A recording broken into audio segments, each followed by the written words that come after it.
สบายดีจ้าสบายดีพี่น้องสบายดีสุขุสุขคนฝนบ่ตกหลายมือมาจอบเปิงเฮ็ดในพี่น้องเพื่อมันลอยออกมาเลาะจอบเปิงเฮ็ดในป่าข้างเฮือแหละพี่น้องพอยามนี่มันเป็นยามไก่สีเกี่ยวข่าวไก่อย่างนี้มันหมักออกในเฮ็ดป่านี่นะมาจอบเปิงก่อนเมื่อก่อนก็ได้หมูหนึ่งพอแกงสิมาจอบเปิงก่อนเด้อพี่น้องเพื่อพ่อจักหมูจักไหลเนาะปลาเป็นสี่สับลาบเดี๋ยวจะได้สักบอลนี้นะปีเรียเนี่ยออกขักกะลิปีนี้บ่ออกฝนคือว่าอะไรไฟใหม่คันไฟใหม่มันสิบ่ค่อยออกพี่น้องเห็ดปวกจ้านี่จ้าเต็มโพนเลยจ้าบอกออกเต็มโพนเลยมาส่องก็พอได้เก็บจะเด้อยู่ลุ่มก็มีก่อนจะได้ชั้นใดยังไปเลาะบางอีกจักหน่อยเนาะพี่น้องเนาะ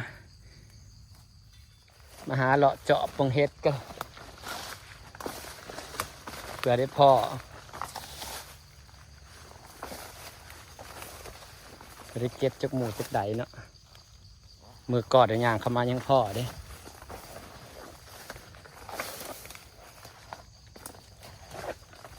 ว้ายพ่อแล้วพี่น้องเน่าบดแล้วพ่อเมื่อวานเขาก็บอกขับมาเบิ่งว่าพ่อเฮ็ดปวกอีกแล้วสักได้เน่าหมดเลยปวกโพนออกในโพนป้ากับพ่อเฮ็ดอิลีได้พี่น้องมึงนะกว่ามาจอบเฮ็ดกับพ่อเฮ็ดอิลีมันออกในโพนเฮ็ดปวกพานป้าพวกอยู่ลุ่มก็มีบ่จักแต่เข้าไปเบิ่งข้างในก็ได้พี่น้องจะมูใหญ่บ่จักว้ายพ่อเฮ็ดปวกอีกแล้วเอาเฮ็ดกับพ่อเฮ็ดอีพี่น้อง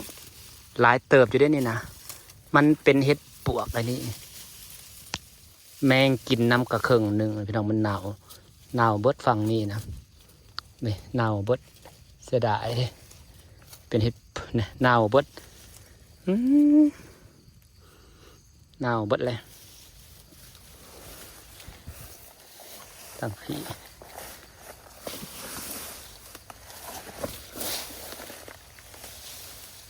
งามเลยดี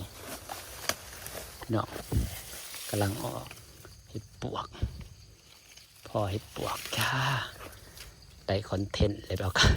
แต่ว่ายามเขามาเจาะเห็ดปวกนะไม่ได้ถือกระต่ายไม่ได้ถือแนวเก็บมาพร้อมได้คิดว่ามัน10 พ่อที่มันนักพ่อนี่ดอกกำลังงามพอเห็ดปวกอีกแล้วเขามาเจาะเห็ดปวกก็พอเห็ดปวกพี่น้องไปเอาขาตั้งกล้องมาถ่ายคลิปก็ได้กันถือกระตามาก่อนนั้นประมาณพี่น้องต้องเข้ามาจอบก่อนพ่อจะมาเก็บ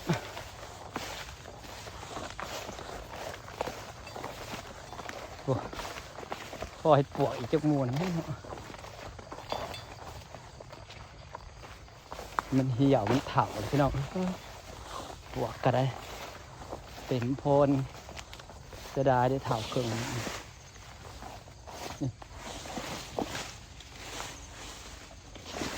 งามแท้งามจะได้เห็นว่าก็ได้มาเก็บเห็ดปวกกระจ้าพี่น้องจ้ามีขาวเต็มโพนเลยนี่ฮักกระพนฮักกระแตกเหิบก็มีประจักษ์ปวกกินมันยังออกไปแล้วว่าคือมากินเจ้าของเองนี่งามปวกกระจ้าฮักกระพนเปื่อยเนาะพอเข้าใจมันอ่อนอบอ้าวขาเกาะกัดตั้งให้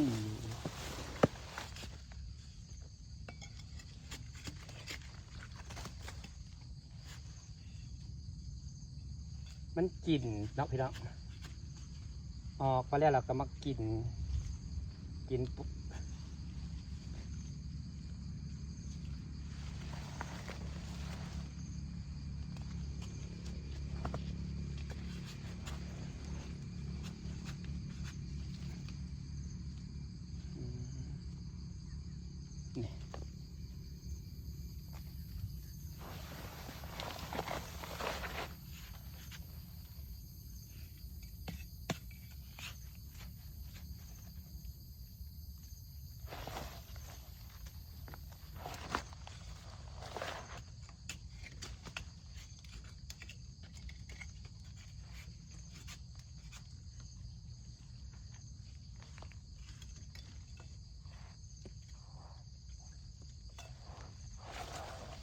อกมาแล้วก็กินขาเจ้าของ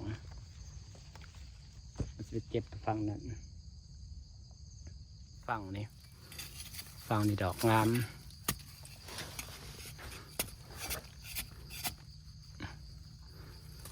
พอแกงเสยเด็ดจะพ่อเห็ดปวกพานมาจอบกับพ่อแล้วพี่น้องเอ้ยพ่อเห็ดพ่อหอน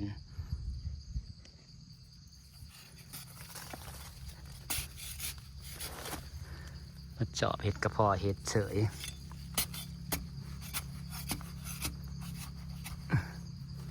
เนี่ยมันกินตีนมันเองมันก็เปื่อยเจ้าเสียก่อนมันแห้งเลยเนาะมันแห้งเลยได้น้อยหนึ่งจ้าเดี๋ยวไปหลอกบังอีกแก้วว่าพ่ออีกบ่จักพ่ออีกแล้วพี่น้องโพดหนึ่งพ่ออีกแล้วมันคือบ่หมู่ใหญ่เห็นไหมโพดนี่คือฮักก็ออกบ้างนี่พี่น้องฮักก็ออกนี่ฮักก็โพดแล้วมันก็เหี่ยวนะมันก็บ่ออกดอกใหญ่วะ2 3 ดอกพี่น้องเน่าดอกนี้มันได้เน่า2 ดอกแล้วนี่ออกหน่อยออกจอไปทางข้าเจ้าเก็บขมูใหญ่ตายแฮะนี่เบิ่งอันนี้ก็นะดอกเดียวตบปอดเลาะเบิ่งอีกก่อนพี่น้องแล้วพอดบุญวาสนาพ่อแต่เฮ็ดเน่าพี่น้องเอ้ย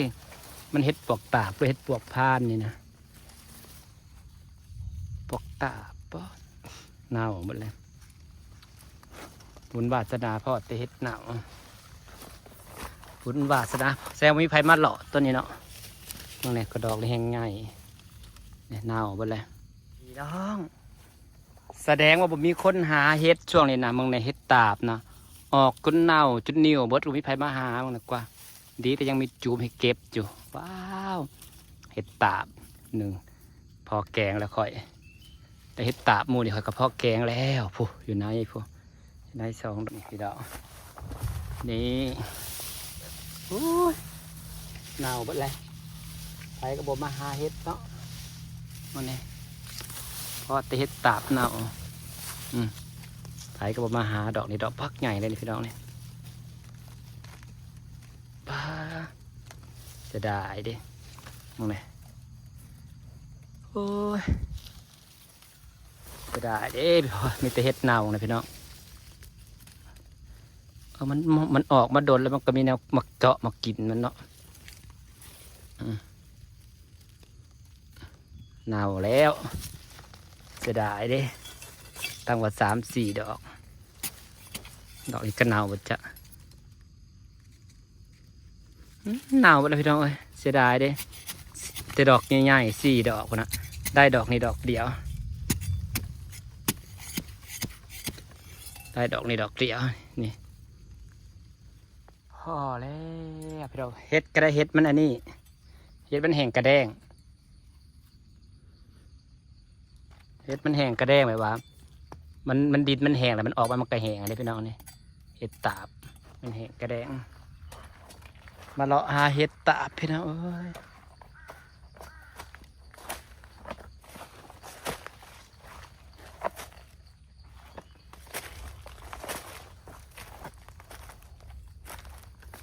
เห็ดละโงกเบื่อ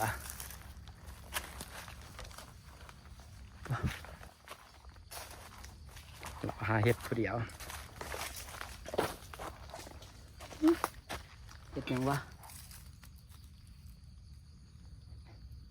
ไม่ได้ออกไปเจาะปองเห็ดก่อนะจะเห็ดก่อออกจ้ะปืนเศร้าก็จะไปเจาะปองเห็ดก่อหาน้ำไม้บงมาต้มเลยพี่น้องปืนเศร้าเจาะ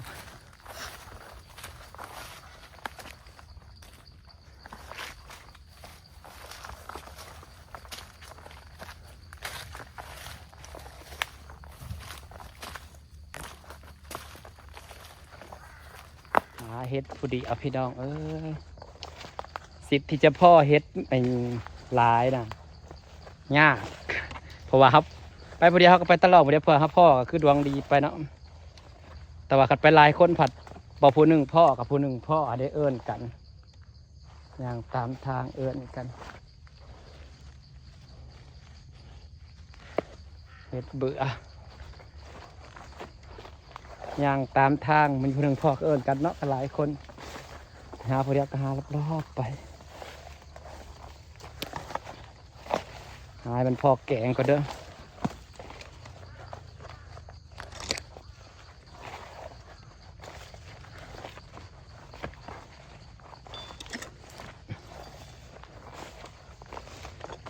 พ่อเฮ็ด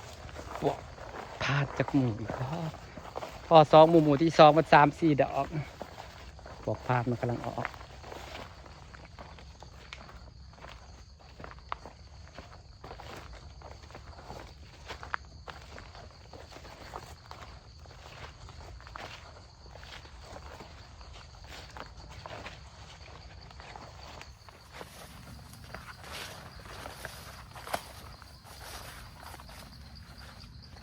ป่าเห็ดพี่น้อง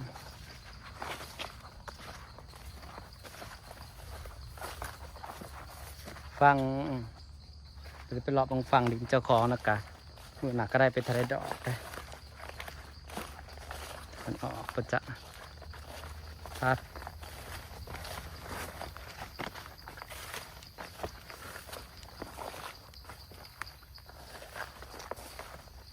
นี่แหละพี่น้องเอ้ยชีวิตชาวคนบ้านๆเนาะได้หาเฮ็ดกระสุกใจได้พ่อเฮ็ดกระสุกใจเลยมีคอมเมนต์ผมไปคอมเมนต์เนาะ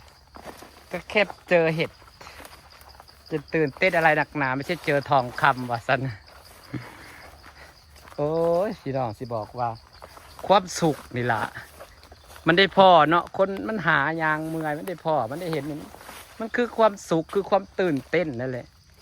ตื่นเต้นไอ้ดีได้พ่อเฮ็ดแม่นว่าตื่นเต้นเลยพี่น้องเอามาหาเฮ็ดแล้วพ่อเฮ็ดนี่ตื่นเต้นคักสิแบบคิด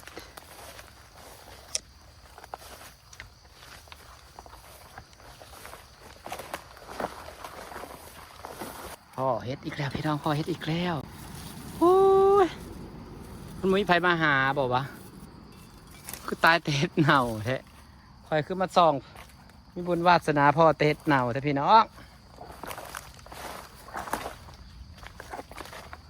พ่อดอกได้กระดอกเน่า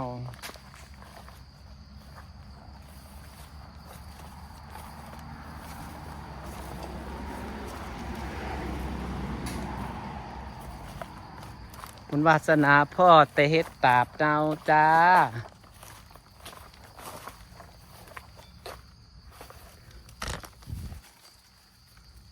ได้พ่อจีป่นพี่น้องเอ้ยได้พ่อจีป่นนี่ได้1แต่ว่าคัดแกงกะถ้วย1เขาได้นี่ใส่น้ำหลายๆสิได้ฝากบรรยากาศไว้ซ้ำนี้แล้วจ้าพี่น้องจ๋าจะหาเลาะเบิ่งดอนนะจะก็ได้เฮ็ดปกตาบดอนดินเจ้าของนะไปวันนันกา2-3 ดอกวันละ2-3 ดอกฝากบรรยากาศไว้ซ้ำนี้แหละพี่น้องเดี๋ยวไปส่องมึงบอลผลเก็บปวกพานมันก็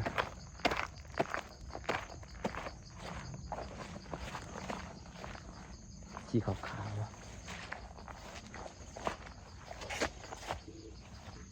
ขาใบตอง